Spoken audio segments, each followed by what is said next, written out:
कड़ले दांत तो एक दिन टूट के गिर जाते हैं, पर कोमल कोमल जीवान तो मरते दम तक साथ निभा जाती है। नम्रता रखिए। अवधा तुम्हारी उच्च पद, उच्च प्रतिष्ठा, ये तुमको जो मिली है तुम्हारी मेहनत से मिली है। मेहनत के साथ में ना जाने कितनों की दुआ तुमको लगी होगी तो मिली है। उसको ये ना सोचे कि ये केवल मैंने कमाया, ये मैं लेकर।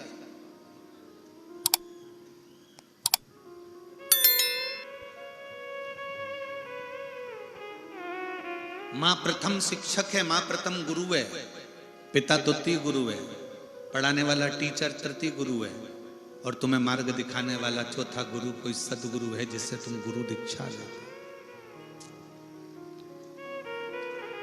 आज के जमाने में सबसे ज्यादा अगर सम्मान पा रहे हैं तो चौथे नंबर के गुरु पाते हैं, जो तुमको केवल थोड़ा बहुत ज्ञान देते हैं, थोड़ा गुरु मंत्र दे देते हैं। बड़े बड़े सिंहासन पे, चांदी के सोने के सिंहासन पर बैठ जाएंगे, खूब ज्ञान देंगे, और उनके अंदर क्या भरा पड़ा है, अंदर कितना मेल भरा पड़ा है, ये किसी को नहीं मालूम। आपने अपने माँ को छोड़ दिया, उसके चक्कर में अपने पिता का सम्मान करना बंद कर दिया, उसके चक्कर में अपने शिक्षक का सम्मान करना बंद कर दिया, उसके चक्कर में।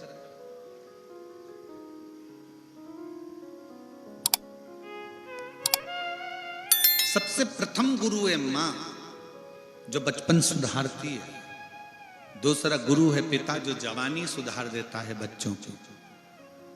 एक बाप से पूछना,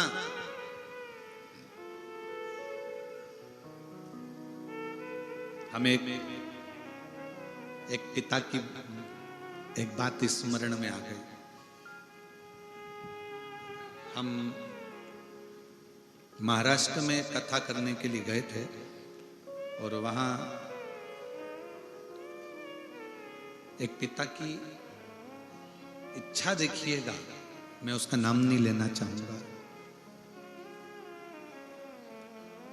6 महीने रिटायरमेंट के बचे थे उस पिता के, 6 महीने। वो प्रणाम करने के लिए आया। हमने कहा, काका कैसे हो? चंगा, मैं बढ़िया हूं। ड्यूटी करते करते कितने साल हो गए? बस 6 महीने बाद रिटायरमेंट है गुरुजी। हमने कहा ठीक। कोई इच्छा? तो कहा एक इच्छा है कि मैं ड्यूटी करते करते ही मेरे प्राण छूट जाए। मैंने पूछा क्यों? कहा कम से कम आज के जमाने में मेरे बेटे को अनुकंपा नियुक्ति तो मिल जाएगी। एक पिता मरते दम तक भी अपनी औलाद के लिए सोचता है, और आज का बेटा चंद्रमुखी के चक्कर में मां बाप को दुखी कर देता है।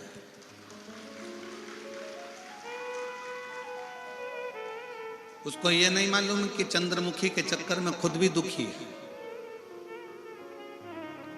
जब चंद्रमुखी तेरे माँ बाप को दुखी कर सकती है तो तुझे ना दुखी करेगी। उसका नाम चंद्रमुखी है, तुझे सूरजमुखी ना कर दे तो बात है। एक बाप अपनी पूरी जिंदगी अपने बच्चों के लिए, दुकान बढ़ाऊंगा बच्चों के काम आएगा, व्यापार बढ़ाऊंगा बच्चों के काम आएगा, घर बड़ा बनाऊंगा बच्चों के काम आएगा, बहुत कुछ मेरी औलादों के लिए, औलादों के लिए, जमीन, धान, फसल, खेती, सब बच्चों के लिए। खुद क्या करता है? बेटे एप्पल का मोबाइल चला रहे हैं, और बाप कमाने वाला जो दुकान पर व्यापार में 24 घंटा लगा रहता है, वो कीपैड चला रहा है छोटा सा। बेटे ने कहा पापा मुझे लैपटॉप। आओ बेटा। बेटे ने कहा पापा मुझे ऐसा। बाप का चश्मे की डंडी भी टूट गई है, तो उस डंडी में भी वो ऑफिस से आने के बाद उसमें पिन घुसेड़ के उसको सही करने का प्रयास कर रहा है कि इसमें 15 रुपए लग जाएंगे, 15 रुपए बचाने का प्रयास करता है बाप। और बेटा वो 15 रुपए क्या 50 रुपए का पाउच खरीदता है, हाथ में मलता है, दोस्तों के साथ गप्पे मारा के खा पी के वो चले जाता है गुटखा। बाप स्क्रू से चश्मे की डंडी को जोड़ रहा।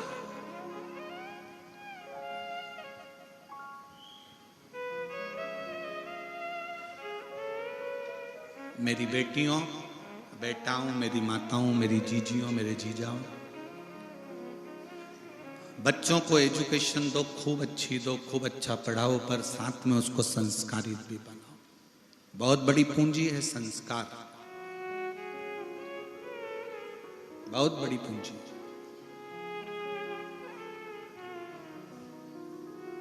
और इस कोकपुर कांकेर क्षेत्र में हमको बहुत अच्छा लगा।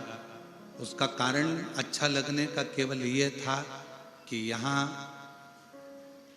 हमने पुलिस का भी एक अलग चेहरा देखा। यहाँ की पुलिस का एक अलग चेहरा देखा। यहाँ की पुलिस का एक चेहरा ऐसा देखा कि इस कोकपुर कांकेर की पुलिस रात्रि के समय पर जो लोग पैदल आ रहे थे और कोई लोग गाड़ी से जा रहे थे, तो इस कांकेर कोकपुर की पुलिस ने गाड़ी वालों को रोक के थोड़ी देर रखा और जो पैदल आ रहे थे उनकी गाड़ी में उन पैदल चलने वालों को बिठाकर कथा स्थल तक पहुंचाया। मैं कांकेर कोकपुर की पुलिस को सैल्यूट देता हूं, सलाम करता हूं और वंदन करता हूं उसको कि आप लोगों को नम्रता भगवान ने बहुत दी। अपने पद के साथ में अपनी दिल की नम्रता को गंवाया नहीं आप लोगों ने। और दूसरी जगह का होता तो सोचते कि इतनी भीड़ है, लाखों की जनता है, पंडाल भरे पड़े हैं, टेंट भरे पड़े हुए हैं, रात भर लोग आ रहे हैं, लोग घबरा कर कह देते चलो जाने दो, जो होगा देखा जाएगा, अच्छा है जंगल में जाए तो अच्छी बात है। पर नहीं, यहाँ की पुलिस ने, यहाँ के लोगों ने गाड़ी को रुकवा कर जो पैदल आ रहे थे उनसे कहा इनको बिठाओ। उस गाड़ी में पहले से लोग भरे हैं तो भी उसमें एडजस्ट करा कर बिठा कर उनको इस कथा स्थल तक भेजा कि किसी को कष्ट ना हो और वो आराम से कथा स्थल तक। ये चेहरा लोगों को प्रेरणा देता है कि आपके अंदर भी एक दिल धड़कता है।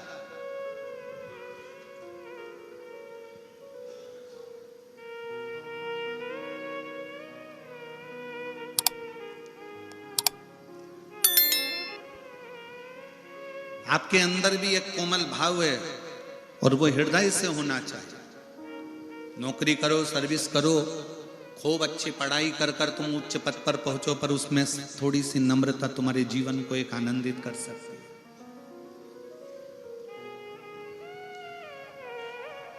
सुख है।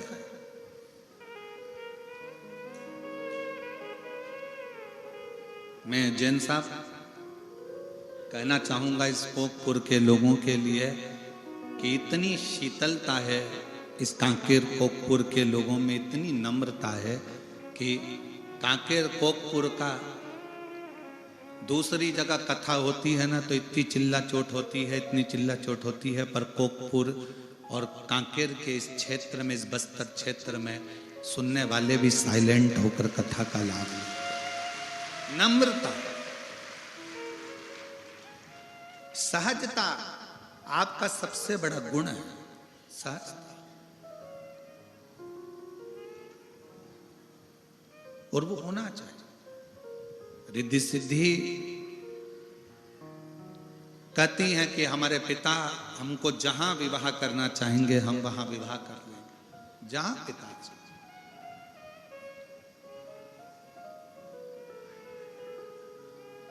जैसा पिता चाहें वैसा हम विवाह करने को तैयार, मना नहीं। आज पिता की मर्यादा को भी लोगों ने तार तार कर दिया और पिता और माता की मर्यादा को भी ले जाकर उन्होंने चूल्हे में डाल दिया। आज की बेटियां, आज के बेटे रील बनाने के चक्कर में अपना खुद का रोल बिगाड़ चुके हैं।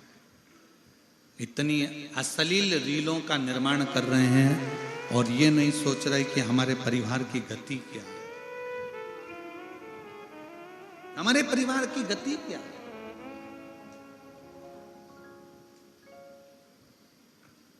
मेरी बेटियों, मेरे बेटाओं, मेरी तुम्हारे पास में बहुत अच्छे मोबाइल हैं, तुम्हारे पास में बहुत अच्छी तुम्हारी सोशल मीडिया है, तुम्हारे पास में लाखों लोग तुमसे इंस्टाग्राम पर, व्हाट्सएप पर, फेसबुक पर जुड़े हुए हैं। पर निवेदन आप लोगों से करबद्ध है कि रील बनाओ, मना नहीं है, पर रील बनाते समय अपने शरीर का या अपनी वाणी का थोड़ा संयम रखो, उस वस्त्र का संयम रखो और मर्यादा हो। बनाओ, हमारी तरफ से मना नहीं, पर ऐसा ना बनाया जाए जिससे अपने माँ बाप को भी सोचना पड़े, विचार करना पड़े।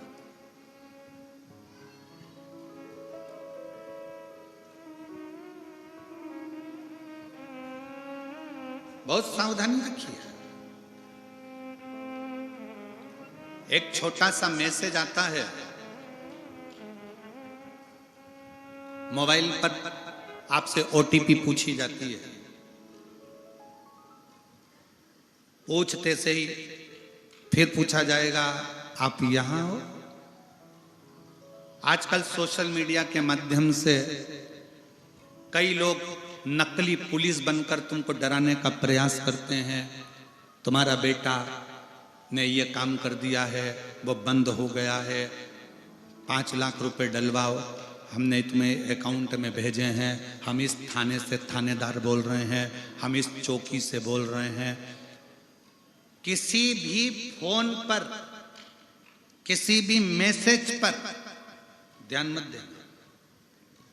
कोई कितनी भी धमकी दे दे कि तुम्हारा लड़का यहाँ बंद है, तुम्हें 2 लाख की यहाँ डालना पड़ेगा तो हम छोड़ देंगे, तुम्हारा लड़का यहाँ फंस गया, तुम्हारी लड़की इस केस में फंस गई, सोशल मीडिया पे उसको किडनैप कर लिया गया, ये कर लिया गया, वो कर लिया गया, किसी के कहने में मत। कोई तुमसे कहे ये ओटीपी दे दो, मालूम पड़े तुम्हारा पूरा पैसा तुम्हारे बैंक में रखा हुआ, तुम्हारी 1-1 रुपए की पूंजी पूरी चली जाए,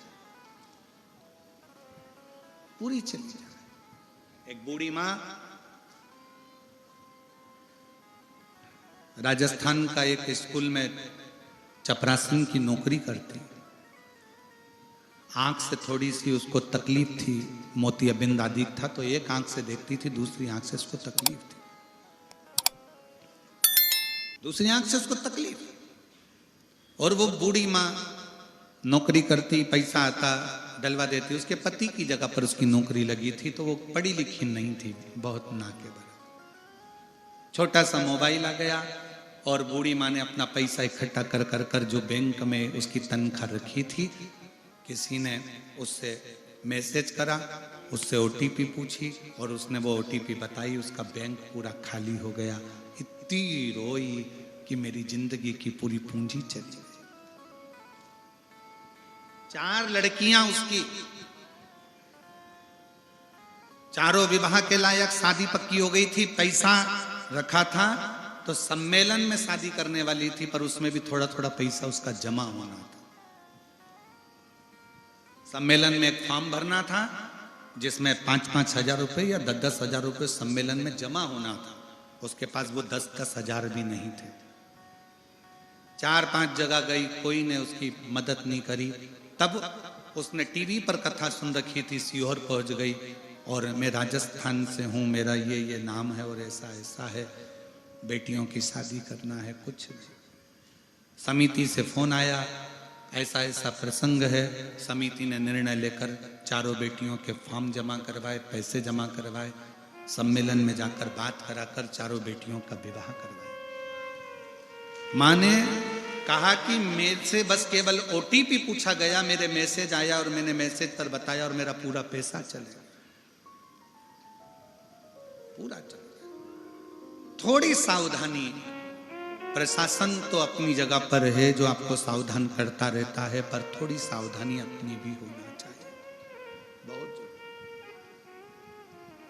रिद्धि सिद्धि, आपके पिता के कहने पर आप विवाह नहीं करोगे? हाँ, हमारा पिता ही कहेगा, हम तो वही करेंगे। इतने फोटो आए हैं, कौन सा फोटो में लड़का पसंद आया उससे विवाह कर लो। सबको देखा, इंद्र के पुत्र जयंत का भी आया, नारायण भगवान के यहाँ से भी आया, ब्रह्मा जी के मानस पुत्रों का भी आया, पाताल लोक से भी आया, पितृलोक से भी आया, परंतु आखिरी में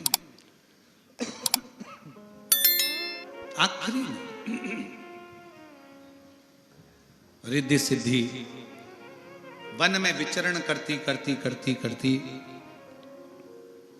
फिर वहां से विचरण करते करते करते करते जाने लगी। तो रिद्धि सिद्धि ने देखा कि एक ब्राह्मण आ रहा, एक ब्राह्मण, और उसके साथ में उसका एक मित्र भी है। दोनों गुरुकुल से पढ़कर आ रहे। एक ब्राह्मण मित्र से कह रहा है कि देखो आज अपन घर से निकले और मिट्ठू दिखा है, तोता दिखा है। हाँ, गुरुजी ने कहा था जब तोता दिखे सुबह से तो समझ लेना कि आज मीठा खाने को मिलेगा। तोता दिखे तो समझ लेना मीठा खाने को मिलेगा। दूसरा मित्र बोला नहीं, मीठा खाने को तो मिलेगा पर मीठा भी कड़वा होगा, मीठा भी कड़वा होगा। रिद्धि सिद्धि उन दोनों ब्राह्मण पुत्रों के पीछे पीछे चली। ब्राह्मण पुत्र एक जगह पर भोजन करने गए, भोजन कर कर निकले तो दोनों बात कर रहे थे। एक ने कहा भाई आज तो अपन ने तोता देखा तो मीठा खाने को तो मिला, पर तूने बिल्कुल सत्य कहा था कि मीठा भी कड़वा था, तुझे कैसे मालूम? एक ने कहा मुझे तो मेरे गुरु ने बताया था कि तोता सुबह से दिखे तो समझ लो, मिट्ठू सुबह से दिखे तो समझ लो मीठा खाने को मिलेगा। तूने कैसे कह दिया कि मीठा तो मिलेगा पर कड़वा मिलेगा, तूने कैसे कह दिया? उसने कहा कि वो तोता नीम के पेड़ पर बैठा था, इसलिए मुझे समझ में आ गया कि खीर तो मिलेगी पर कड़वी मिलेगी। मीठा तो मिलेगा पर कड़वा मिलेगा। दूसरे मित्र ने अपने मित्र के हाथ जोड़ लिए कि मेरे गुरु ने तो मुझे शिक्षा दी थी कि तोता दिखे तो मीठा मिलेगा, पर तेरे भीतर की जो बुद्धि है उस बुद्धि ने यह सिद्ध कर दिया कि तोता नीम के पेड़ पर बैठा है, मतलब मीठा तो मिलेगा पर मीठा भी कड़वा मिलेगा। नीम का पेड़ पर तोता बैठा। तब रिद्धि सिद्धि ने विचार कर लिया कि अब पक्का निर्णय है कि लड़का चाहे कितना भी सुंदर हो उससे मतलब नहीं, लड़के के पास कितने भी पेट्रोल पंप हो उससे मतलब नहीं, लड़के के कितने भी बंगले हो उससे मतलब नहीं, लड़का बुद्धि से विद्वान होना चाहिए। गणेश जी को क्या कहा जाता है? किसके देव हैं वो? जम के बोलो, बुद्धि के देव। अब रिद्धि सिद्धि ने विचार कर लिया कि मुझे अब शादी करना है तो बुद्धि के देव से।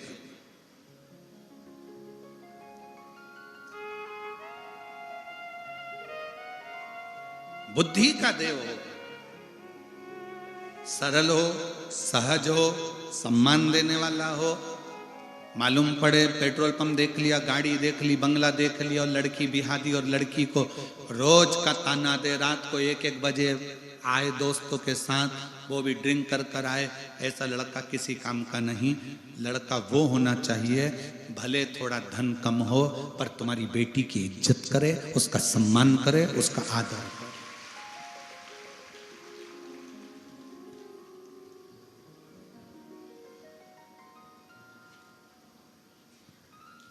भोजन पति रसोई घर में करे, एकांत में बैठकर भोजन करे, पर पत्नी का सम्मान सबके सामने करे। पर उल्टा हो गया, पत्नी का अपमान सबके सामने करता है, अकल नहीं है इसमें, बेवकूफ है, धत्कार के भगाता है 4 लोगों के सामने। 4 लोगों के सामने उसकी इज्जत खराब करोगे तो 4 लोग उसकी इज्जत करेंगे, उसका सम्मान करेंगे। अकल नहीं है, चल ढोरे, पढ़ी लिखी नहीं है, चल। जब विवाह करा था तब क्या देखा था? मोटरसाइकिल, चेन और अंगूठी, हाथ का ब्रेसलेट या उसके बाप की जमीन, तब क्या देखा? भोजन एकांत में बैठकर पति करे, पर पत्नी का सम्मान सबके सामने होना चाहिए, उसका अपमान सबके सामने नहीं, चार लोगों में नहीं, चिल्लाकर नहीं, अपशब्द कहकर नहीं। पर पति अपनी शूरवीरता चार लोगों में अपनी पत्नी पर दिखाता है कि मैं शूरवीर हूं, देखा मेरी कितनी धाक है। अगर तू इतना बड़ा शूरवीर है तो नक्सल एरिया में चले जा। जब इतनी शूरवीरता है तेरे को और तू अपनी पत्नी पर इतनी शूरवीरता दिखा रहा है, तो शूरवीरता दिखा, बॉर्डर पर जा, मां शूरवीरता दिखा। एक पत्नी जो अपने बाप का घर छोड़कर तेरे लिए आई है, जो तेरे बच्चों को दिन भर संभालती है, रोटी बनाकर तेरे बच्चों को, तेरे घर के लोगों को खिलाती है, और तू शूरवीरता भी उस पर दिखा रहा है, चार लोगों में अपशब्द भी उससे कर रहा है। सम्मान करिए, आदर करिए, सत्कार करिए।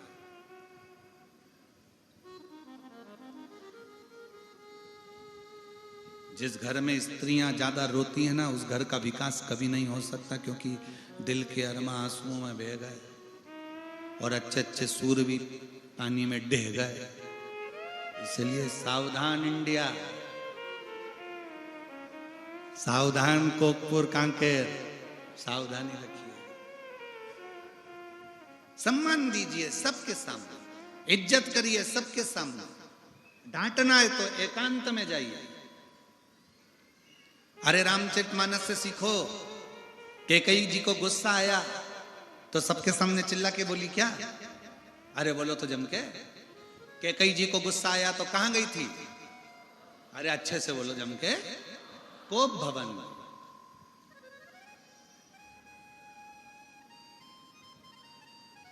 गुस्सा करने का भी अलग से कमरा होता था कि तुम यहां गुस्सा करना, पर आज के जमाने में तो मकान इतना बड़ा बनता है कि लोग उसमें कहीं पे भी गुस्सा कर लेते। सास इधर गुस्सा करके बैठी, बहू उधर बैठी, पोता ऊपर बैठा, पोती कॉलेज बैठी, पूरा घर ऐसा लगता है कि ये घर नहीं, ये कोप भवन है। सबकी डीपी उड़ी पड़ी हुई है, सबके बल्ब फ्यूज सब चेक कर रहे हैं। जब जब बल्ब लगाते हैं तो बल्ब एकदम फिर बंद, ट्यूबलाइट एकदम फिर बंद। उसी तरह घर में जब सब इकट्ठे होते हैं, थोड़ी थोड़ी देर में पति चिल्लाकर बोलता है, फिर बेटी चिल्लाएगी, फिर बंद, बेटा चिल्लाएगा, फिर बंद, सब फ्यूज बल्ब।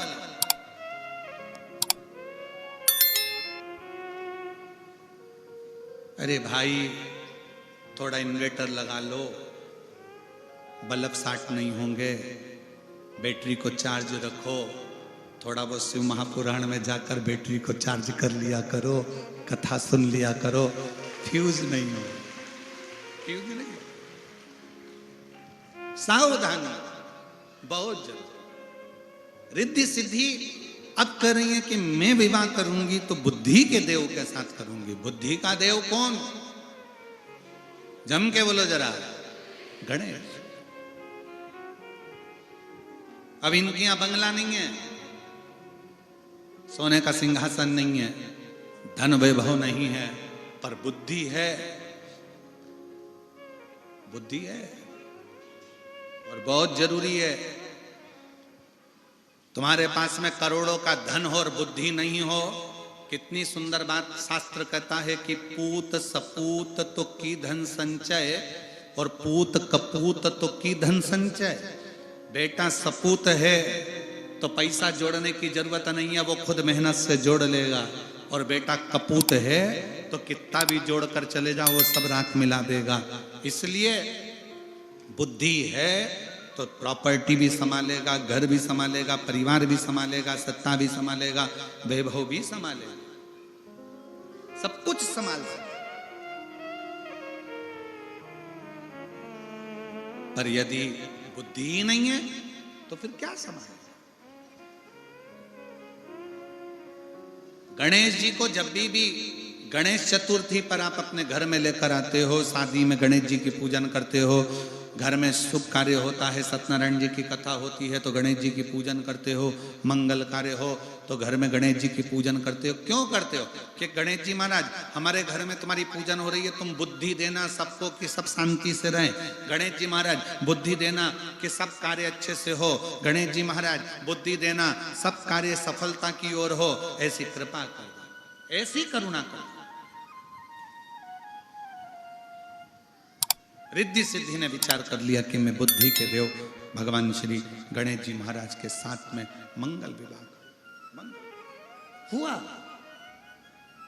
खबर पहुंच गई, शंकर भगवान के यहां विवाह की तैयारी हो गई गणेश जी महाराज की। और गणेश जी का विवाह हुआ, सब खूब धूम मची है चारों तरफ, खूब। अब मां का वात्सल्य कितना प्रबल है, कितना पार्वती जी गणेश जी को सुंदर सेहरा बांधती हैं और गणेश जी महाराज की नजर उतारती। पार्वती जी गणेश जी की नजर, बहुत ध्यान देना। बचपन में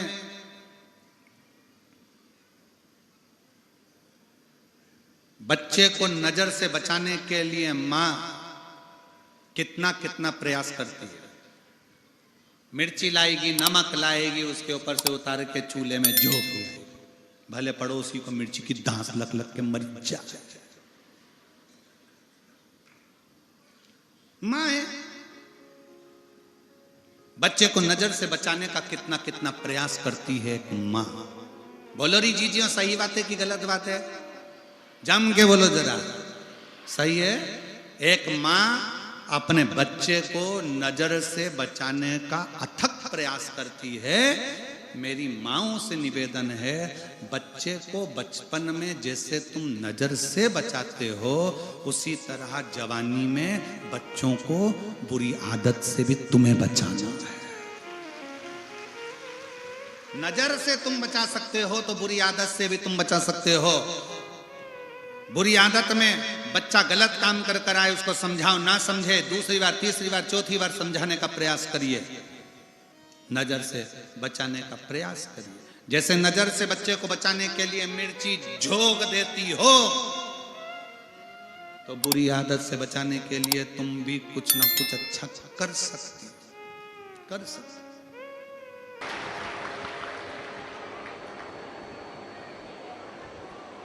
लोग कहते हैं शिव कृपा, भगवान ओघड़दानी की कृपा। शिव कृपा का मतलब क्या होता है?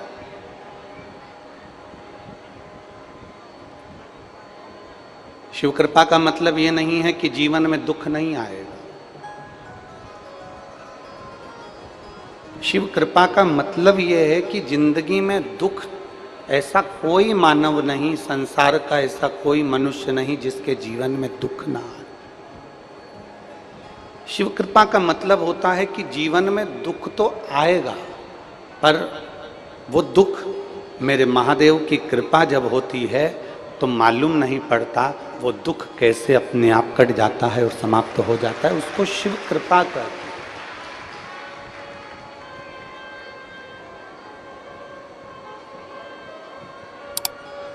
जिन ओमकारेश्वर भगवान की पवित्र भूमि पर हम बैठकर कथा सुन रहे हैं, जरा विचार करिएगा अपने भाग्य का। जिस भूमि पर मार्कंडे ऋषि बैठकर धर्मराज युधिष्ठिर को कथा सुनाते हैं, जिस भूमि पर आकर अर्जुन भगवान शंकर को स्तुति कर याद करता है और भगवान शंकर को प्राकट्य होने के लिए कुछ संपूर्ण विश्व में यज्ञकर्ता जो यज्ञ को भूल गए थे, उस यज्ञ को कराने के लिए वापिस देवादिदेव महादेव को प्रकट करते।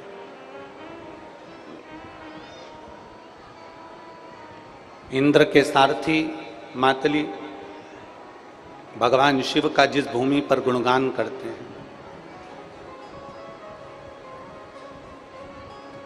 जिस भूमि पर साधारण कोई संत नहीं, साधु नहीं, सन्यासी नहीं, तपस्वी नहीं, साधक नहीं, उपासक नहीं, जिस भूमि पर मां नर्मदा के तट पर भगवान ओमकारेश्वर की पवित्र भूमि पर अगर एक कंकर भी हमको मिलता है तो वो शंकर का प्रतिबिंब हो जाता है, तो यहां रहने वाला एक एक मनुष्य संत के बराबर हो जाता है।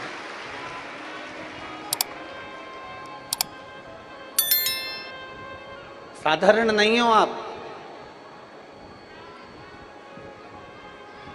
आप यदि कथा श्रवण करने के लिए आए हो तो मेरे देवादिदेव महादेव के कोई आपका संबंध पुराना होगा, कोई रिश्ता आपका और बाबा का पुराना होगा, जो मेरे ओमकारेश्वर बाबा ने आपको झाला देकर यहां बुलाकर कथा श्रवण करवा दी।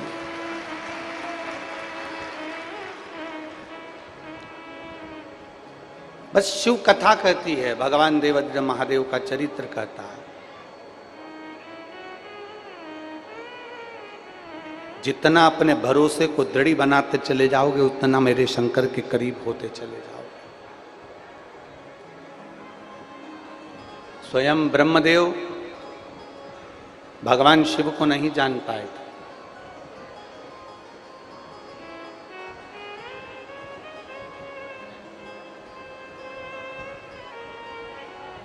ब्रह्मा जी भगवान शंकर को नहीं पहचान पाए, और नहीं पहचान पाए तो उन्होंने ब्रह्मदेव ने स्वयं भगवान नारायण से कह दिया था कि मुझे मेरे पिता का नाम मालूम है कि आप मेरे पिता हो, पर क्या आपको आपके पिता का नाम मालूम है कि आपका पिता कौन है?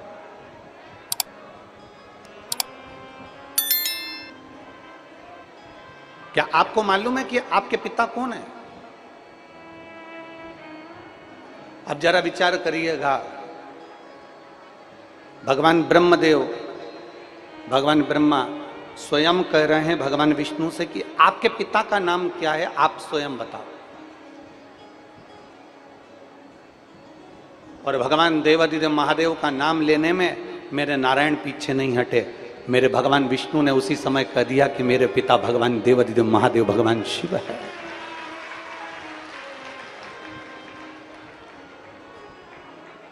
जिसने दिया है ना, उसका गुणगान करने में पीछे क्यों हटना? यहां पर ये हजारों पत्र आते हैं। आखिरी दिन आप लोग पत्रों का दर्शन करेंगे कि यहाँ इतने सारे पत्रों का ढेर लग जाता है, पत्र इकट्ठे हो जाते हैं। ये पत्र क्यों लिखते हैं लोग? क्योंकि उनको मालूम है जब भगवान नारायण अपने पिता का नाम भगवान विष्णु का, भगवान नारायण भगवान शिव का नाम लेने में पीछे नहीं हटते, ब्रह्मा जी अपने पिता का नाम लेने में पीछे नहीं हटते, जिसने दिया उसका नाम लेने में पीछे क्यों हटना? इसलिए लोग पत्र लिख कर भेजते हैं कि मेरे महादेव को जल चढ़ाने पर मुझे क्या फल की प्राप्ति हो। महादेव को जल समर्पित करने पर, मेरे महादेव का नाम स्मरण करने पर, मेरे महादेव को एक बेलपत्र समर्पित करने पर, मेरे शंकर के मंदिर जाने पर मुझे क्या फल की प्राप्ति हुई। और शंभु शरणे मांगू घड़ी रे दुख काढ़ो दया करीने दर्शन को। शंभु शरणे मांगू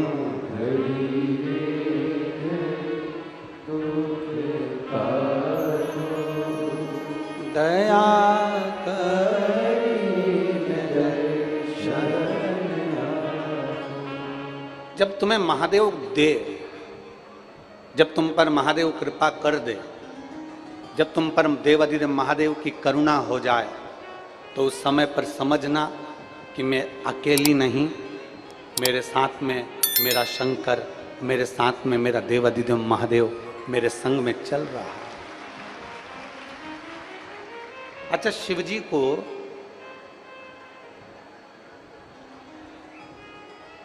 आप लोगों ने एक नाम सुना होगा, अपन सब भगवान शंकर को शिव शंभू भी कहते हैं। क्या बोलते हैं?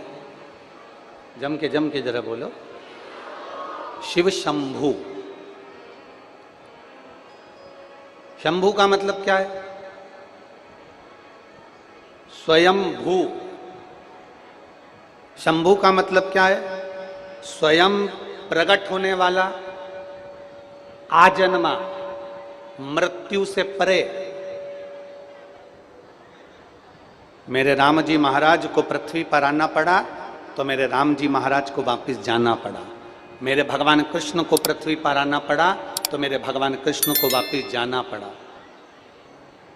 साधु संत ब्राह्मण गुरुजन तपस्वी जन साधक जन उपासक जन और आप और हम जब पृथ्वी पर कोई मनुष्य जन्म लेता है तो उसको वापस जाना पड़ता है।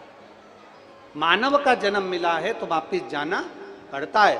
पर मेरे देवादिदेव महादेव को कहा गया शिव शंभु।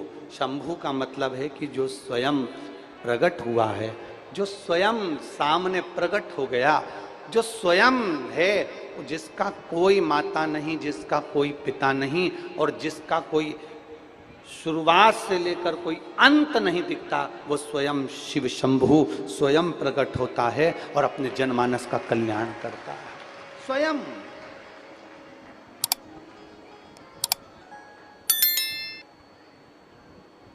और शंभु शरणे मांगू घड़ी रे दुख दया ने दर्शन। जो स्वयं प्रकट है, जो दुनिया का दुख हरने के लिए हमेशा निरंतर विराजमान है।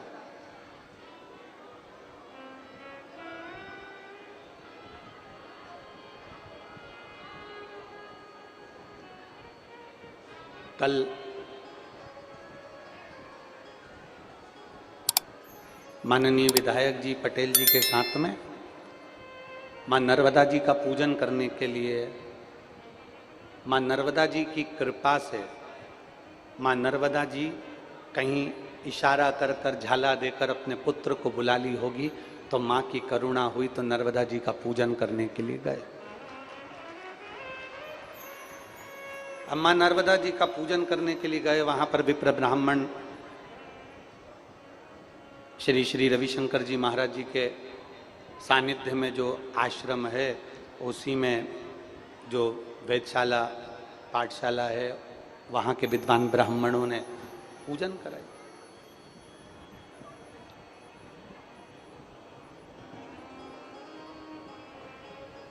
अब पूजन करते करते माँ रेवा मैया की गोद में, माँ रेवा जी के जल में, महारानी के उस आंचल में, माँ रेवा मैया के जल के अंदर मछलियों का दर्शन हो रहा है।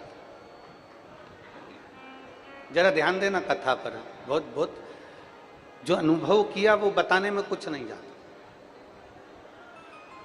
रेवा मैया के आंचल में, रेवा मैया की गोद में, मेरी माँ नर्मदा मैया की गोद में, माँ रेवा के जल में मछलियों का दर्शन हो रहा था। छोटे छोटे जीवों का दर्शन हो रहा था। कोई मछली बड़ी थी, कोई मछली छोटी थी, कोई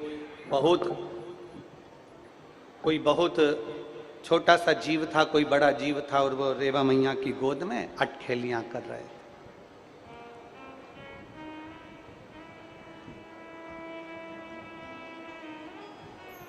अब मन में ब्राह्मण देवता ने हाथ में पुष्प देकर बिठाया और वो मछलियां, वो जीव दिख रहे थे, तो मन में एक भाव प्रकट हुआ। एक मछली का जन्म हो जाता है तालाब में, एक जीव जंतु का जन्म हो जाता है कुएं के अंदर, एक जीव जंतु का जन्म हो जाता है खड्डे में भरे हुए जल में, एक जीव जंतु का जन्म हो जाता है कहीं तालाब में, कहीं सरोवर में, कहीं नदी में। पर धन्य है मां नर्मदा, धन्य है मेरी मां, जो तेरी गोद में ये जीव भी अगर जन्म लेते होंगे तो ना जाने इन्होंने कितने तप करे होंगे, तब जाकर ये नदी में जन्म लिए हैं, तेरी गोद में।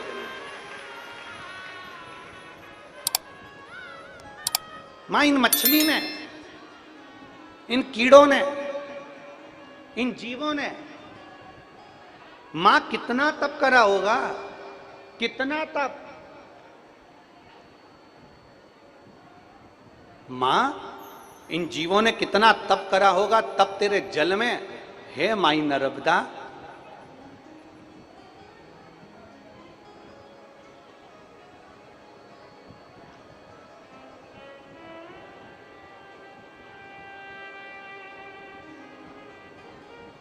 इन जीवों ने कितना तप करा होगा माई नर्मदा। इन जीवों ने कितनी साधना करी होगी और इन जीवों ने कितना तप करा होगा हे माई नर्मदा, तब जाकर ये जीव तेरे जल में जन्म लिए, तेरे जल में। और अब ये तो हो गई जीव की बात। आप जरा विचार करिएगा कि जितने मां नर्मदा के तट पर ब्राह्मण, संत, साधु, गुरु, तपस्वी, साधक, उपासक और जितने गांव, जितनी बस्तियां, जितने नगर मेरी मां नर्मदा के तट पर बसे होंगे, जरा विचार करना वहां रहने वाले भी कोई साधारण संत से कम नहीं होंगे। उन्होंने कितना तप करा होगा जो माई नर्मदा के तट पर विराजमान हो गए।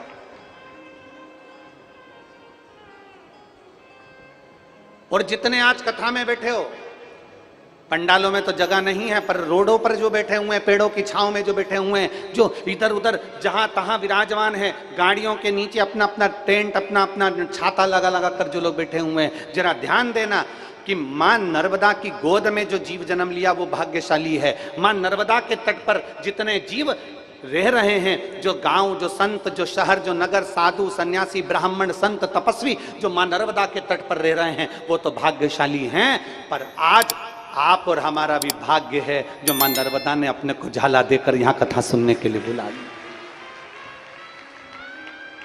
ये आप और हमारा भाग्य है। और जितने आस्था चैनल पर कथा सुन रहे हैं, जितने फेसबुक यूट्यूब पर कथा सुन रहे हैं, जितने सोशल मीडिया पर कथा सुन रहे हैं, वो भी भाग्यशाली हैं जो मां नर्मदा के तट से, ओमकारेश्वर जी की पवित्र भूमि से ये कथा मानधाता राजा की पवित्र भूमि से श्रवण करी जा रही है। और वो राजा मानधाता कोई साधारण नहीं थे, जिनकी ये धरती है, जिनकी ये भूमि है।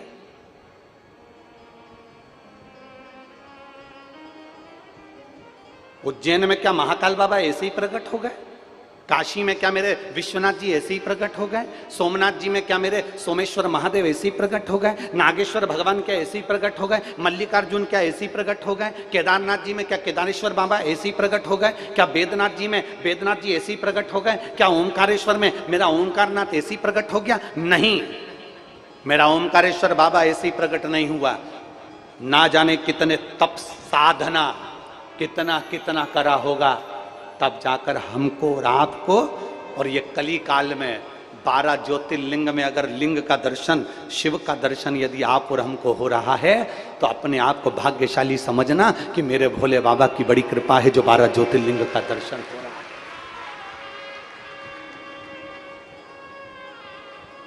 ये हमारा और आपका भाग्य है। एक कथा आती है, ये ओमकारेश्वर की धरा को मानधाता ओमकारेश्वर भी कहते हैं। ओमकारेश्वर वाले जानते होंगे इस बात को। एक पवित्र चरित्र आता, इच्छावकु वंश में एक राजा हुए जिनका नाम था यौवनाशु। बड़े प्रतापी थे,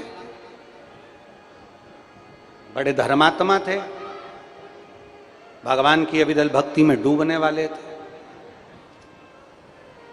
और इनका तपबल बड़ा तीव्र था। पर मेरा जो देवाधिदेव महादेव है ना, वो बड़ी बड़ी विचित्र विचित्र लीला करते हैं। मेरे शंकर बड़ी विचित्र विचित्र लीला करते हैं, बहुत विचित्र लीला।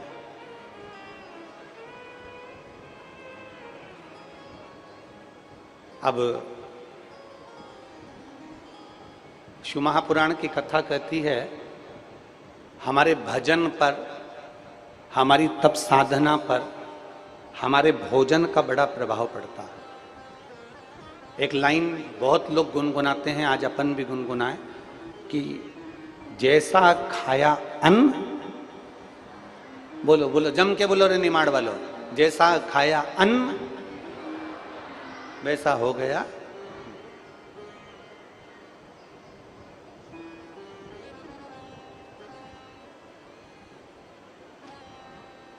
जैसा खाया अन्न वैसा हो गया।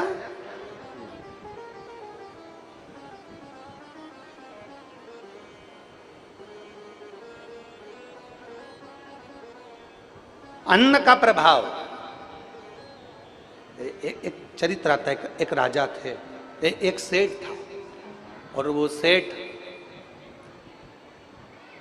जब सोता तो रात्रि में उसको एक स्वप्न आता कि मेरे घर में पानी टपक रहा। अब ऐसा सपना तो आप लोगों को भी हर कभी आता रहता होगा, कोई ना कोई स्वप्न आप लोग देखते ही रहते होंगे। तो सेठ जी को स्वप्न आया कि मेरे घर में पानी टपक रहा है। अब सेठ जी मन में विचार करते, मैं रोज सोता, रोज पानी टपकता दिखता। अब विद्वानों से जाकर उसने पूछा कि महाराज बताओ पानी टपकना कैसा होता है। तो महाराज अब विद्वानों ने कह दिया कि पानी टपकना ऐसा होता है वैसा होता है, सब बता दिया विद्वानों ने, जो विद्वान बता सकते थे उन्होंने बताया। अब एक विद्वान ने पूछा कि यह बताओ कि पानी टपकने का सपना क्या रोज आ रहा है, प्रतिदिन? अब सपना भी आता है तो रोज बदल बदल के आए तो चल जाए कि भाई कभी दिन तुमको बिमलाबाई दिख जाए, कभी तुम्हें कमलाबाई दिख जाए, कभी बेरू सिंह दिख जाए, हैं, कभी रामकिशन दिख जाए, कभी अपना परदादा जी दिख जाए, कभी दादाजी दिख जाए, कभी अपना पुराना घर दिख जाए, कभी अपना नया घर दिख जाए, कभी कुछ दिख जाए, कभी कुछ दिख जाए। तो ये सपने आते रहे, चल जाए। कभी सांप दिख गया, कभी बिच्छू दिख गया।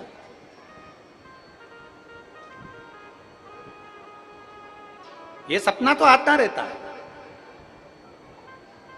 एक विद्वान ने पूछा ये बताओ क्या तुमको रोज पानी टपकता हुआ दिखता है? उसने कहा कि हाँ महाराज जी, बस समझ में नहीं आता कि मैं रोज, बस दिन में भी अगर मैं थोड़ी देर लेट गया तो मुझे ऐसा लगता है कि मेरे घर में पानी टपक रहा है। मैं रात को भी सो गया तो सपने में आता है कि पानी टपक रहा है। मेरा अच्छा खासा बंगला, 4 मंजिल की मेरी बिल्डिंग, अब इसमें पानी कहां से टपकेगा गुरुजी, मेरे को समझ में नहीं आया। गुरुजी ने कहा अच्छा अभी जा, मैं तुझे बाद में बताऊंगा, जा।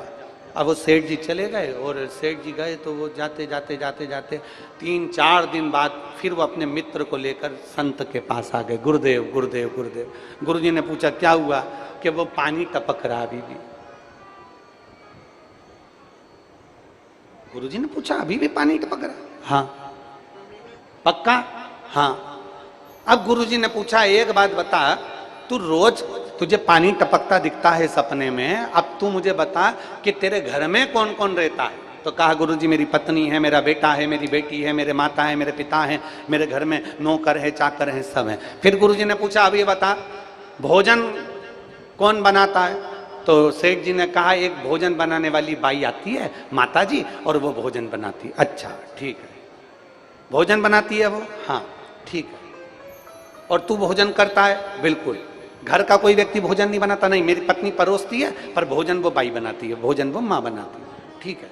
अब संत ने कहा एक काम कर, आज तू घर जाना और वो भोजन वाली जो माँ हो ना, भोजन वाली जो बाई हो, उससे जरा बैठकर बात करना कि माँ एक बात बता, तू कुछ दुखी है क्या? तुझे कोई तकलीफ है क्या? तुझे कोई कष्ट है क्या? उसने कहा इससे क्या होगा महाराज जी?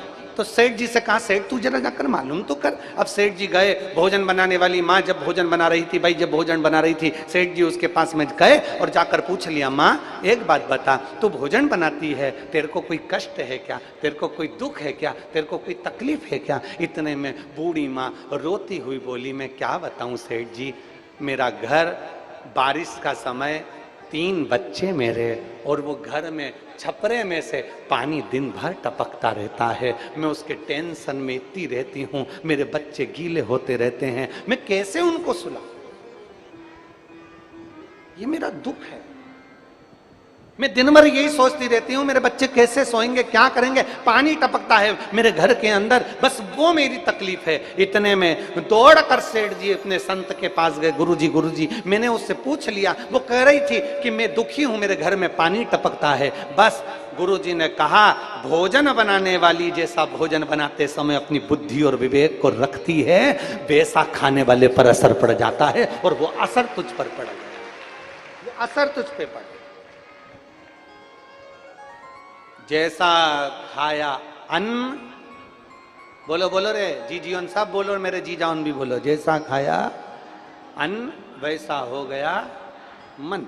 जिस दिन आपको क्रोध आ रहा है, जिस दिन आपके मुख से अपशब्द निकल रहा है, जिस दिन आपके मुख से गाली निकल रही है, जिस दिन आपके मुख से बद्दुआ निकल रही है, जिस दिन आपके मुख से आड़े टेढ़े शब्द निकल रहे हैं, जिस दिन आपके मुख से अपशब्द निकल रहे हैं, जिस दिन आपके मुख से किसी के लिए आड़ा टेढ़ा निकल रहा है, समझ लेना हमने किसी ऐसे वैसे के घर का अन्न खा लिया, इसलिए हमारे मुख से आज अपशब्द निकल रहे हैं, हमारे मुख से आड़े टेढ़े वचन निकल रहे हैं, हमारे मुख से अपशब्द निकल रहे हैं। हमने किसी के यहाँ का कुछ ऐसा खा लिया, किसी के यहाँ का कोई पदार्थ आ गया, किसी के यहाँ का कोई भोग आ गया, किसी के यहाँ का कोई वस्तु आ गई जिसको हमने ग्रहण कर लिया, जिसके कारण आज मुझे क्रोध आ रहा है, जिसके कारण आज मुझे ईर्ष्या उत्पन्न हो रही है, जिसके कारण आज मुझे क्रोध की उत्पत्ति हो रही है। विचार करना, मनन चिंतन करना, बैठ के एकांत में विचार करना कि मैंने किसके घर का अन्न खा लिया जो आज मेरी बुद्धि बिगड़ गई, मैंने किसके घर का अन्न खाया, मैंने किसके घर का भोजन ग्रहण कर लिया जो मेरा विवेक बिगड़ गया, मैंने अपशब्द कैसे कह दिया, मैंने ताने कैसे दे दिए, मैंने गाली कैसे दे दी, मैंने आड़ा टेढ़ा कैसे कह दिया, मैंने क्रोध क्यों आ रहा है।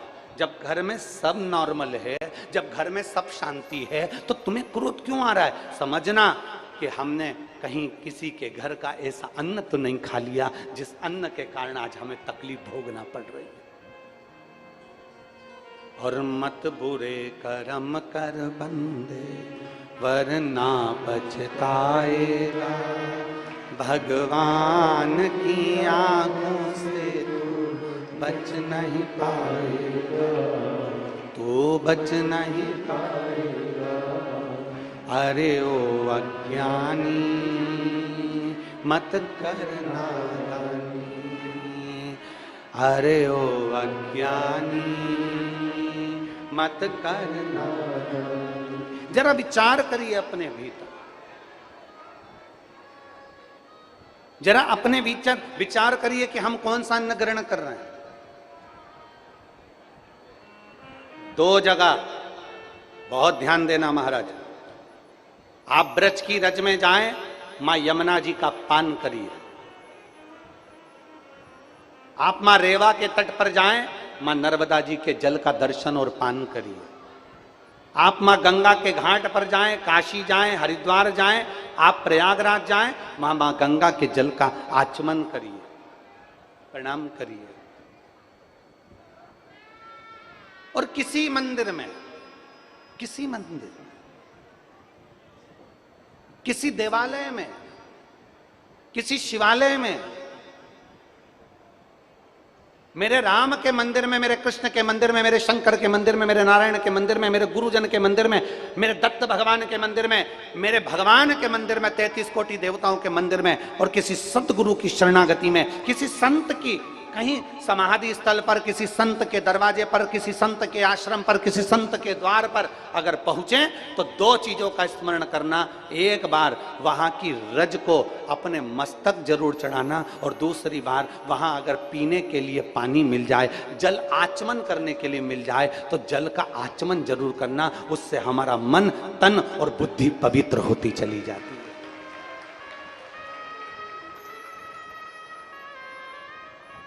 उससे हमारा मन, उससे हमारी बुद्धि, हमारा तन पवित्र होते चले जाता है।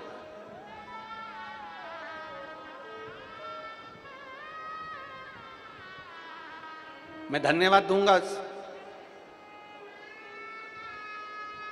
संपूर्ण ओमकारेश्वर के आसपास के सभी ग्रामीण वासियों को। खरगोन, खंडवा, मोरटक्का, चाहे उस पार नर्मदा जी के बसे हुए गांव हों, चाहे इस पार के सारे गांव हों, चाहे वो बूंदी हो, चाहे वो आसपास के सतवास हो, ये हो, सब आसपास के ग्रामीण वासियों को साधुवाद दूंगा कि मां नर्मदा जी के तट पर चल रही इस कथा में ऐसा कोई गांव का व्यक्ति नहीं है जिसने सहयोग नहीं करा। जगह जगह पानी के टैंकर लगा देना, जगह जगह नाद भर कर रख देना, जगह जगह पानी के प्याऊ की व्यवस्था कर देना, जगह जगह पानियों की व्यवस्था कर देना। और ऐसी व्यवस्था का दर्शन कल हमको किसी ने आश्रम पर सीहोर में मैसेज करा, और मैसेज कर कर कहा कि गुरुजी हम इतनी कथाओं में गए, पर ओमकारेश्वर की कथा में जो गांव के लोगों ने पानी की व्यवस्था और अन्य व्यवस्था करी, ऐसी व्यवस्था कहीं नहीं मिल पाई। धन्य है रेमा रेवा के तट पर रहने वाले ओंकारेश्वर के सारे ब्राह्मण, संत, साधु, सन्यासी, तपस्वी, साधक और सारे ग्रामीण वासियों को नमन करता हूं, प्रणाम करता हूं। मैं इस मां नर्मदा के तट पर रहने वाली मेरी जीजियों के चरणों को दंडवत करके प्रणाम करता हूं, नमन करता हूं कि मेरी बहनों ने अपने अपने घर के दरवाजे अपने अपने आए हुए मेहमानों के लिए खोल दिए। एक बार जोरदार ताली बजाओ मेरी इन बहनों के लिए। बहुत साधु, धन्य है आपको, साधुता है आपको। धन्य है ग्रामीणवासी जिन्होंने ट्रैक्टर, ट्राली, टैंकर सब लगा रखे हैं लाइन से लेकर वहां तक। धन्यता। और मिला ये मानव का जो देह मिला है ना, मानव का जो शरीर मिला है ना, ये बड़ी मुश्किल से मिला है, बड़ी मुश्किल। वो कहते हैं ना, अरे मैंने मानव जन्म तुझको हीरा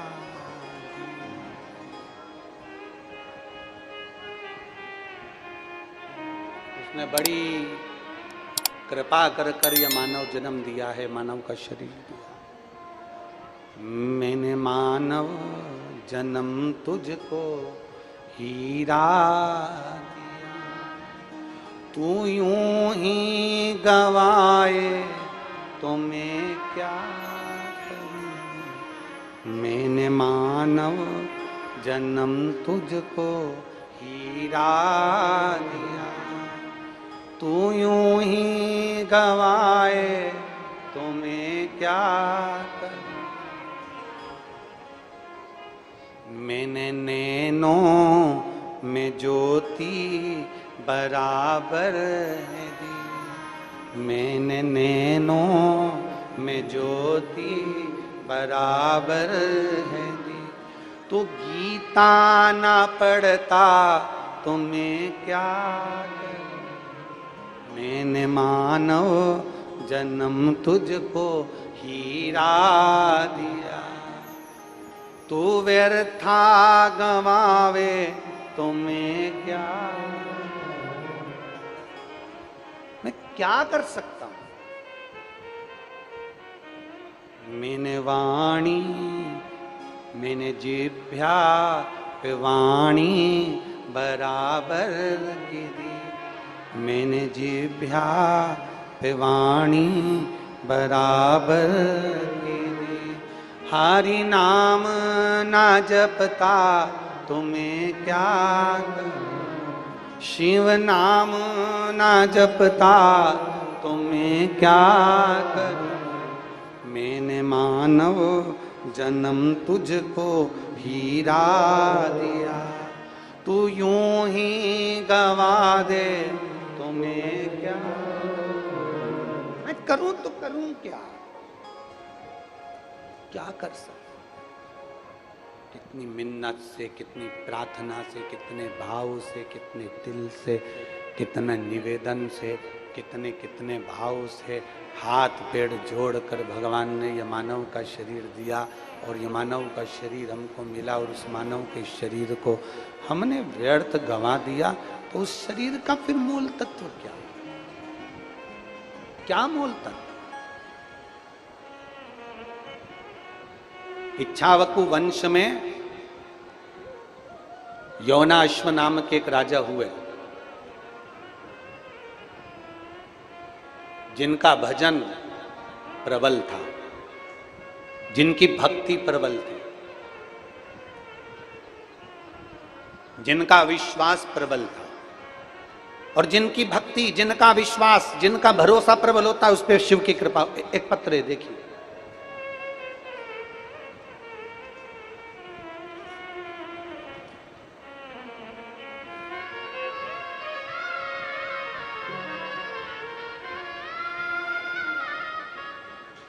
मेरा नाम अनमोल पटेल है, मैं जिला कानपुर की रहने वाली हूँ। कहीं बैठी हैं? मेरा नाम अनमोल पटेल है, मैं जिला कानपुर की रहने वाली हूँ। कहीं बैठी हूँ तो हाथ हिला सकती हूँ। आप ही हैं? ऐसा हाथ हिला दो एक बार। मेरा नाम अनमोल पटेल। अनमोल जी वापिस हाथ हिलाओ एक बार। ठीक है, दिख गए। मेरा नाम अनमोल पटेल है, मैं जिला कानपुर की रहने वाली हूं। एक लोटे जल का मैं क्या वर्णन करूं। आ जाओ अनमोल जी, आइए। माँ आई है क्या आपके साथ में? हाथ हिलाओ माँ, आप भी आ जाओ, आ जाओ, आ जाओ, दोनों आ जाओ। मेरा नाम अनमोल पटेल है, मैं जिला कानपुर की रहने वाली हूं गुरुजी। आप लोग पत्र को एलईडी पर पढ़ सकते हैं, आस्था चैनल पर पत्र को पढ़ सकते हैं। मेरा नाम अनमोल है, अनमोल पटेल, मैं जिला कानपुर की रहने वाली हूं। गुरुजी, एक लोटे जल का मैं क्या गुणगान करूं। मेरी माँ रेवा देवी को बच्चेदानी में कैंसर लास्ट स्टेज पर पहुंच गया था। बच्चेदानी में कैंसर लास्ट स्टेज पर पहुंच गया था। तब मैंने सन 2022 में आपकी कथा सुनी और मैंने अपनी माँ को शिव महापुराण के बारे में बताया। और वहाँ गुरुदेव कहते हैं कि बाबा पर विश्वास रखो और मंदिर जाओ और मंदिर में जाकर एक लोटा जल भगवान को समर्पित करो। मंदिर में सफाई करो, मंदिर में जाया करो और मंदिर में सफाई करने के बाद भगवान का प्रणाम करो। जो जल चढ़ाओ उसका आचमन किया करो, उसी जल का आचमन कर लो। मैंने अपनी माँ से कहा और माँ ने वो करना प्रारंभ करा। मैं सिहोर गई, एक रुद्राक्ष लाई और रुद्राक्ष लाकर मैंने वो माँ को दिया। तांबे के कलश में उसको गलाकर शिवजी को चढ़ाकर उस जल का आचमन करना प्रारंभ करा। डॉक्टर ने कह दिया था कि लास्ट स्टेज का कैंसर है, अब इनका ठीक होना बड़ा कठिन है, अंतिम समय इनका चल रहा है। आज 2022 से मैंने भगवान देवादिदेव महादेव पर भरोसा करा। आज मेरा पूरा कैंसर समाप्त हो चुका है। मैं बाबा को यहाँ दंडवत प्रणाम करने के लिए आई हूँ, मैं शिव को प्रणाम करने के लिए। मेरा मोबाइल नंबर ये है।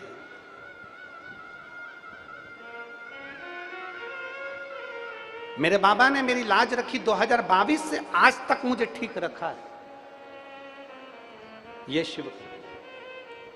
और तेरी कृपा बिना न हिले एक भी अणु, लेते हैं श्वास तेरी कृपा से तनु।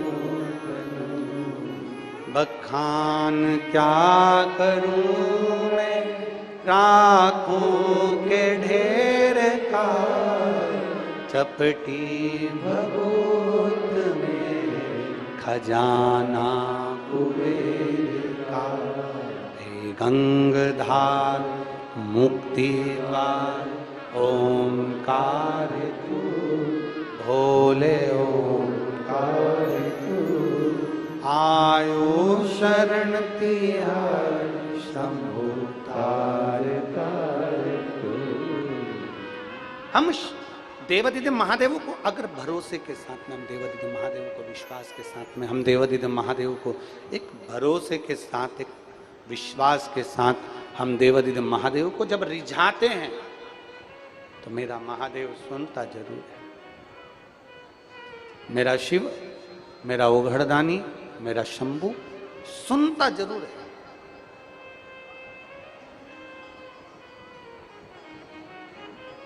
और मेरी जीजियों,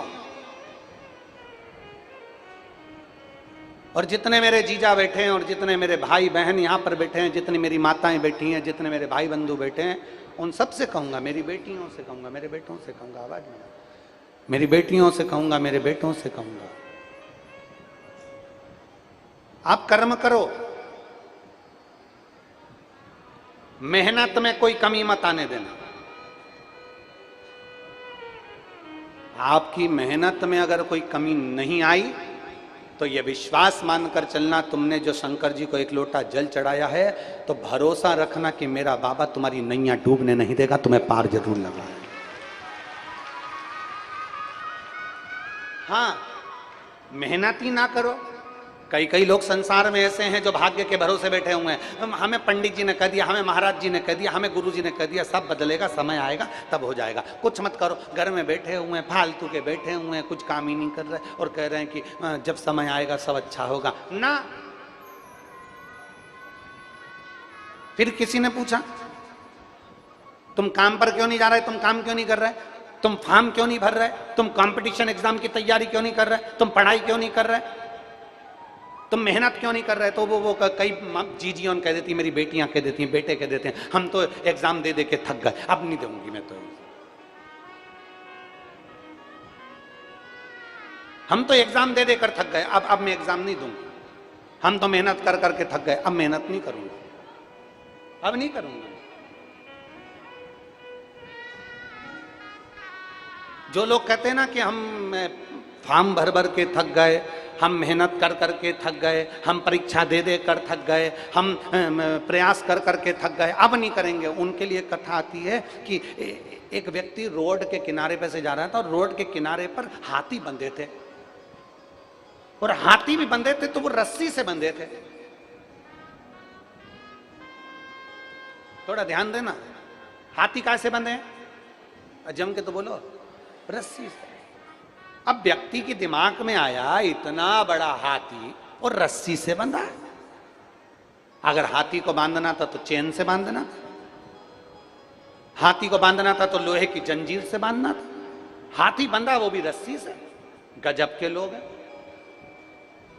व्यक्ति को बेचैनी होने लगी, आखिर हाथी और रस्सी से बंधा, हाथी और रस्सी से बंधा हुआ, बड़ी बेचैनी, बड़ी बेचैनी।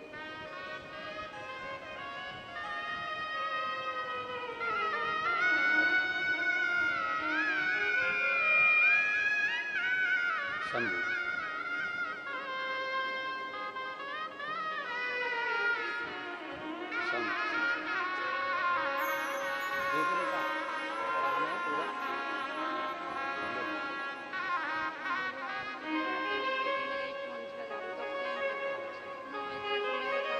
अब ठीक है।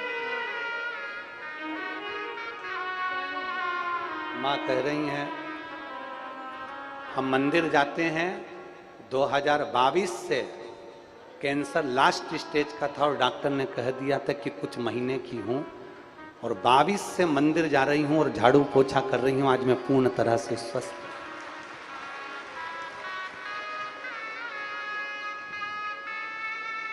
और खाली ना जाता दर से तुम्हारे, मैं भी खड़ी हूँ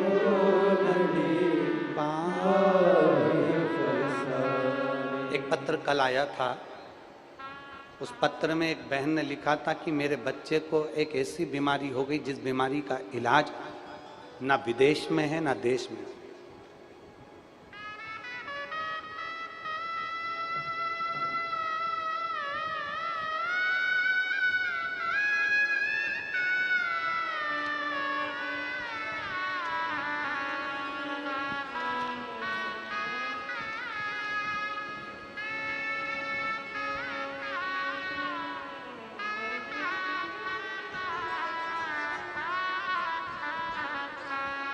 जिसने पत्र लिखा था, अगर वो बैठी हो, अपने बच्चे को लेकर आई हैं,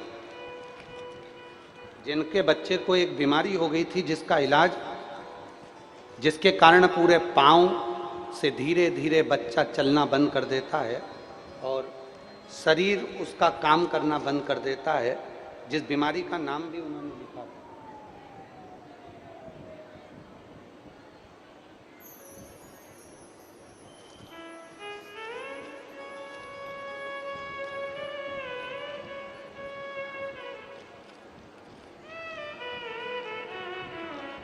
बैठी हैं कहीं, उत्तर प्रदेश से कोई आई थी, अगर बैठी हो, जिनके बच्चे को एक ऐसी, वो बीमारी का नाम हमारे स्मरण में नहीं आ रहा है, परंतु उन्होंने पत्र में लिखा था, कहीं बैठी हो तो हाथ हिला सकती हैं, अपने बच्चे को भी लेकर आई हैं।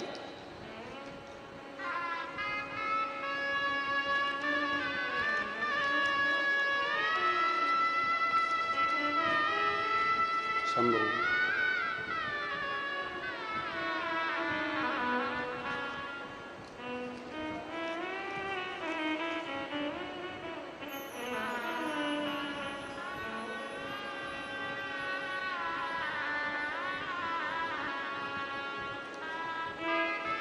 शंभो शरण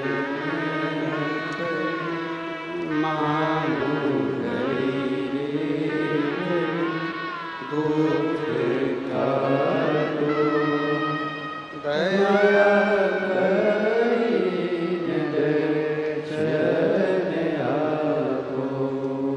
शंभु शरण पड़ी मानो घड़ी रे घड़ी दुख काटो, दया करीन दर्शन आपो।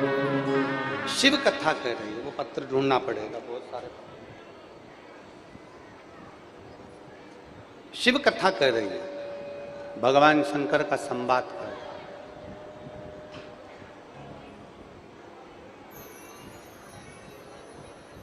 अगर वो कहीं बैठी हो तो अपने बच्चे को लेकर आ सकती है, वो पत्र ढूंढना पड़ेगा वो। तो उन्होंने पत्र में लिखा कि उस बीमारी का इलाज कहीं नहीं है, उसमें धीरे धीरे पांव काम करना बंद करते हैं, शरीर काम करना बंद करता है, और बाद में वो पांव और शरीर पूरा काम करना बंद कर देता है। और मेरी बेटी ने, मेरे बच्चे ने चलना बंद कर दिया। और शिव के मंदिर में चढ़ा हुआ जल, शंकर के मंदिर में चढ़ी हुई बेलपत्र इतना प्रभाव कर गई कि मेरा बच्चा आज बाबा की कृपा से ठीक होकर इस पंडाल में आकर बैठा। उसने पत्र में लिखा।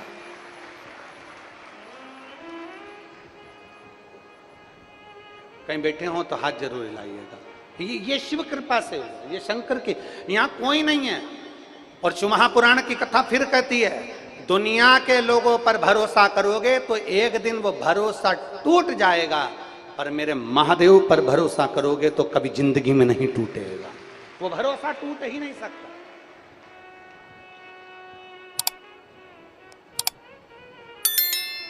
आप किस पर भरोसा कर, आप किसके ऊपर विश्वास कर रहे हैं, आप किसके ऊपर भरोसा कर रहे हैं, आप किसके ऊपर भरोसा कर कर बैठे हो, किसके ऊपर भरोसा आप कर रहे हो, आपके ऊपर वो निर्भर करता है।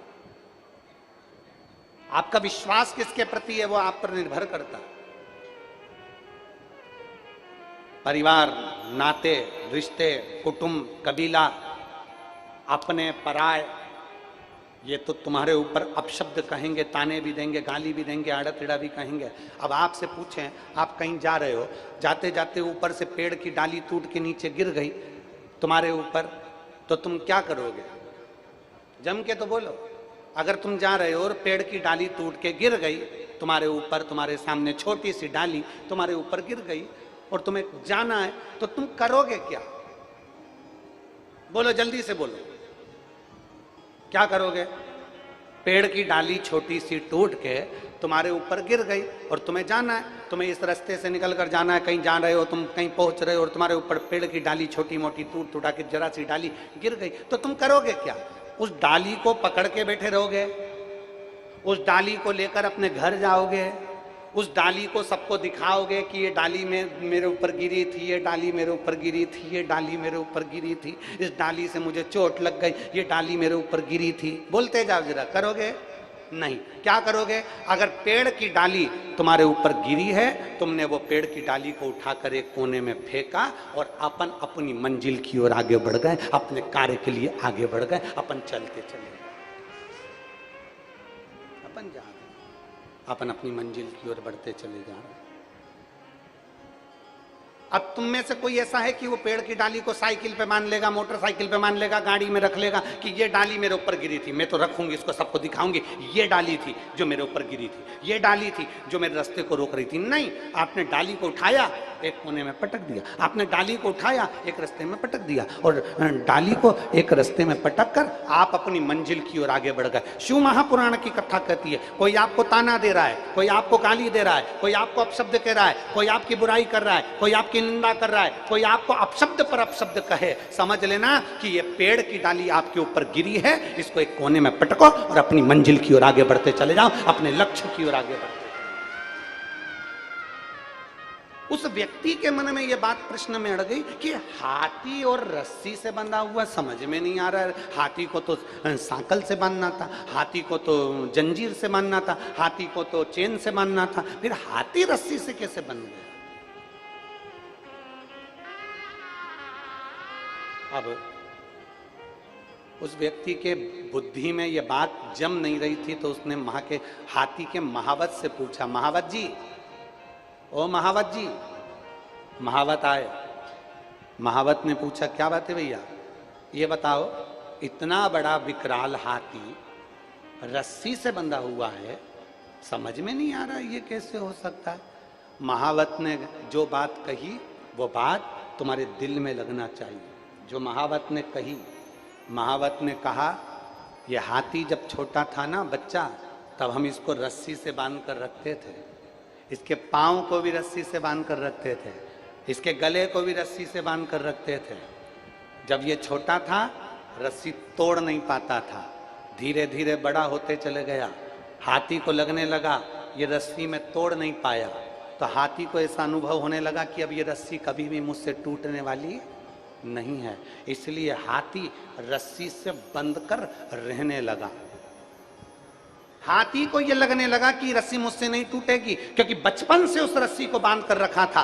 एक बार तुमने एग्जाम दिया, सफल नहीं हुए, दूसरी बार एग्जाम दिया, सफल नहीं हुए, एक बार कंपटीशन एग्जाम में बैठे, सफल नहीं हुए, एक बार परीक्षा में बैठे, सफल नहीं हुए। तुमने सोच लिया अब मुझसे नहीं होगा, यह काम तो मुझसे होने वाला नहीं, मैं सीए तो कर ही नहीं सकता, मैं इंजीनियरिंग की पढ़ाई तो कर ही नहीं सकता, मैं डॉक्टर तो बन ही नहीं सकता, मैं कलेक्टर तो बन ही नहीं सकता। अर्थात तुम एक बार प्रयास करे, दूसरी बार तुमने प्रयास करा, तुमने विचार करा ये तो मुझसे होगा ही नहीं, क्योंकि तुम हाथी की तरह हो गए कि रस्सी अब मुझसे टूटेगी नहीं। आखिरी तक हाथी उस रस्सी से बंधा रहता है और हाथी ये भ्रम में जीता है कि रस्सी मुझसे नहीं टूटेगी। हाथी अगर बड़ा हो गया था, एक बार प्रयास करता, रस्सी टूट जाती और हाथी आगे बढ़ जाता। उसी तरह तुम भी एक बार एग्जाम देते रहते और एक मेहनत दृढ़ता से कर लेते तो आप भी कंपटीशन एग्जाम में पास होकर अग्रण्य बढ़ जाते। पर हर व्यक्ति के चित्त में ये लगा हुआ है, मुझसे तो ये होगा ही नहीं, हमारे बस का तो, अरे बोलो बोलो जम के बोलो, हमारे बस का तो यही, मैं तो ये कर ही नहीं सकती। एक बहू में और एक सास में बहुत अंतर होता है। बहू कह देती है मैं ये नहीं कर सकती, और सास कह देती है मैं करके बताती हूं। दोनों में अंतर है। बहू कह रही है मेरे बस का नहीं है, और सास कह रही है मैं करके दिखाती हूं। बेटा कह रहा है पापा ऐसा नहीं हो सकता, और बाप कहता है तो चिंता मत कर, मैं भी था।